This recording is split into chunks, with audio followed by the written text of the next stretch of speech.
Student, class 12th, chapter number 1st, solid state.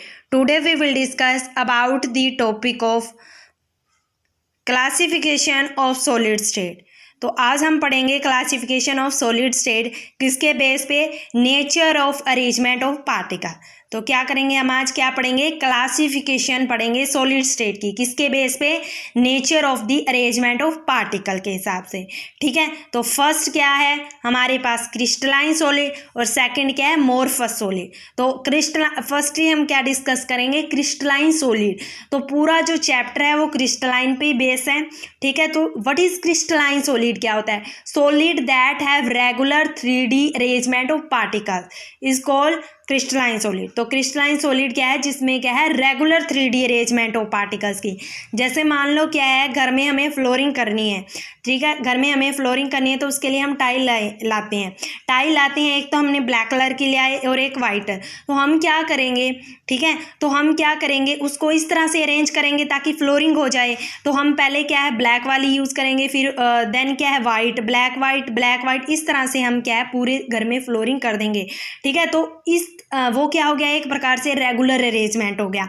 ठीक है, तो हम ऐसे इसी टाइप की फ्लोरिंग क्या है हमारे पूरे घर में कहीं भी किसी टाइप में भी कर सकते हैं। ठीक है, तो उसको बोलते हैं हम लॉन्ग रेंज ऑर्डर।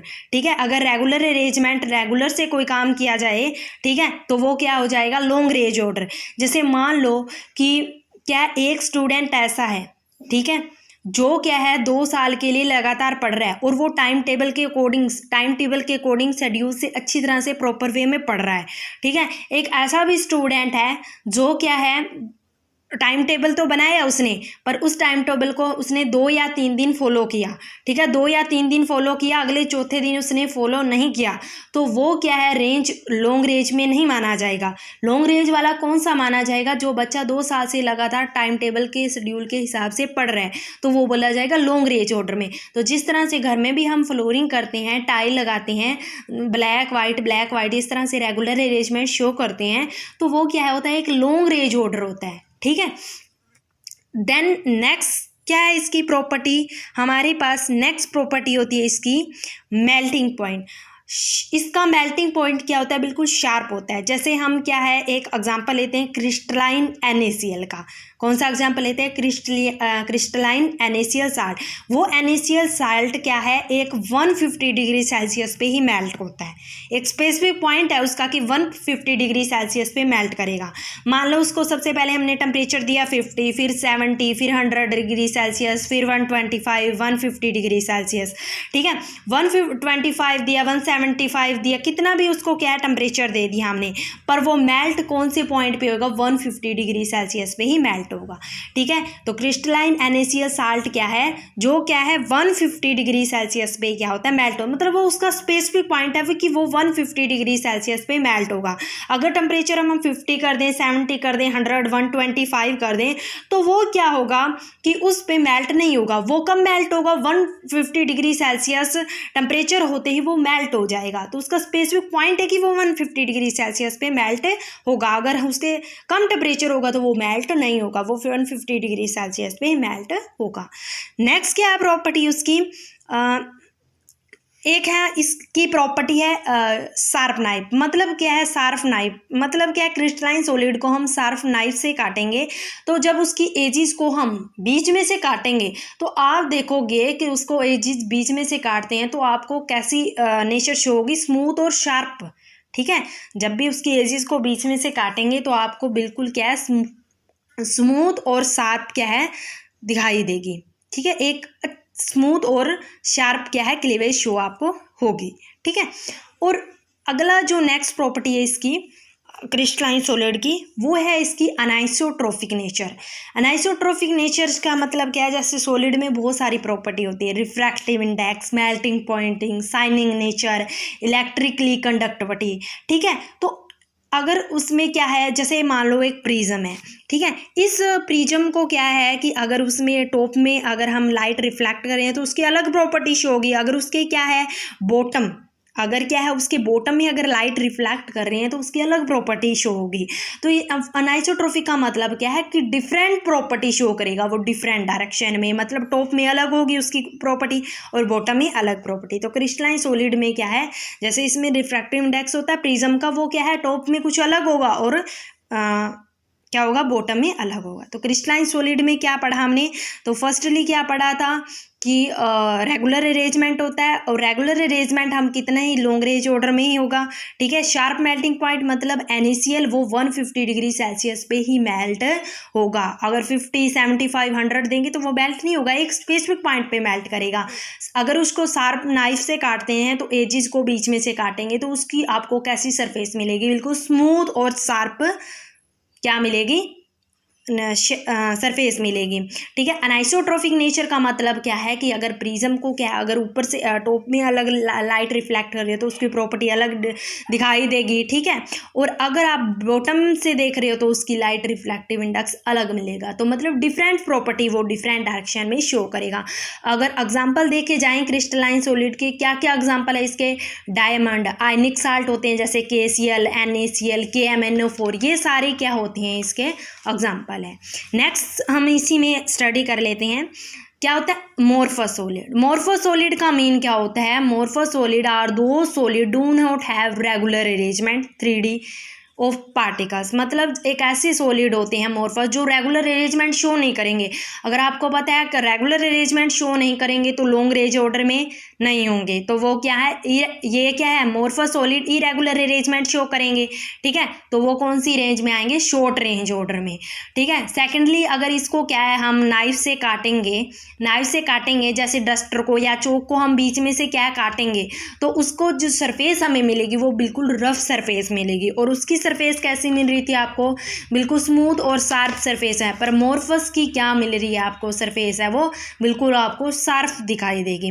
अगर हम मेल्टिंग पॉइंट की बात करें तो आपको मेल्टिंग पॉइंट रेंज में दिखाई देगा। अगर मान लो एग्जांपल लेते हैं ग्लास, तो ग्लास क्या कर रहा है, ग्लास को मेल्ट करेंगे, ठीक है। अगर मान लो टेम्परेचर दे दिया 90 डिग्री सेल्सियस, 92 डिग्री सेल्सियस, तो वो मेल्ट हो जाएगा।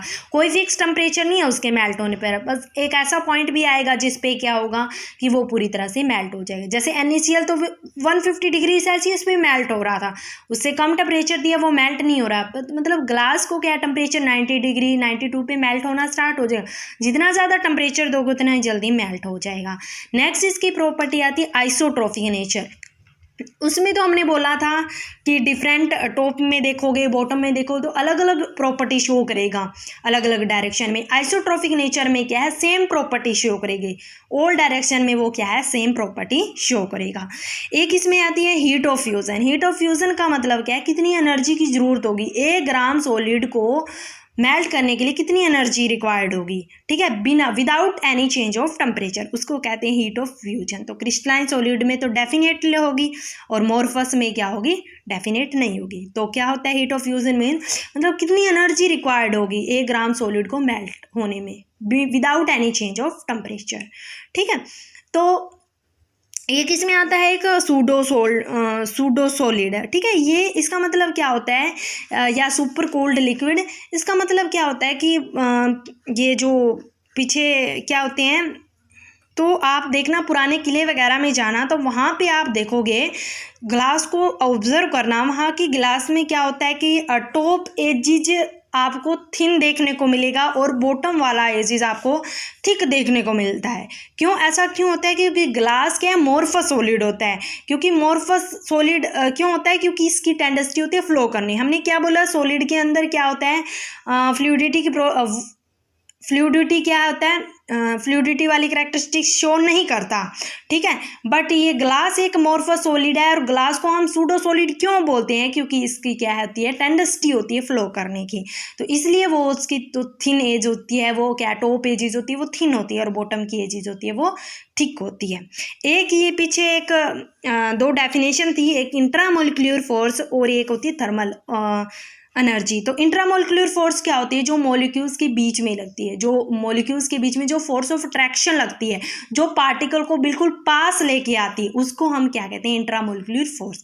तो इंट्रामोलिकुलर फोर्स किसे कहते हैं, मॉलिक्यूल्स के बीच में जो फोर्स ऑफ अट्रैक्शन लगती है, जो पार्टिकल को बिल्कुल क्लोज लेके आती है, उसको हम क्या बोलते हैं, इंट्रामोलिकुलर फोर्स। देन नेक्स्ट क्या होती है, थर्मल एनर्जी। थर्मल एनर्जी में क्या है, हम एक दो चीज़ें डिस्कस करेंगे, काइनेटिक एनर्जी और टेम्परेचर। तो टेम्परेचर क्या होता है, is the measure of degree of hotness and coldness. ठीक है, तो मान लो क्या है, एक हमारे पास क्या होता है, हॉट बीकर है, एक हमारे पास क्या है, कोल्ड बीकर है।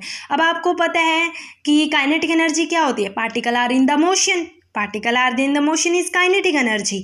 अब आपको पता है कि हॉट वाले का क्या है, काइनेटिक एनर्जी ज़्यादा होगी, क्योंकि वो अगर मोशन ही हाई मोशन में ही होगा, क्योंकि उसके टेम्परेचर ज़्यादा होगा तो मोशन ज़्यादा होगा, मोशन ज़्यादा होगा तो उसकी काइनेटिक एनर्जी ज़्यादा होगी। और गैस के पार्टिकल उसके क्या हो गए, जितना ज़्यादा टेम्परेचर उसके पार्टिकल फास्ट मूव करेंगे।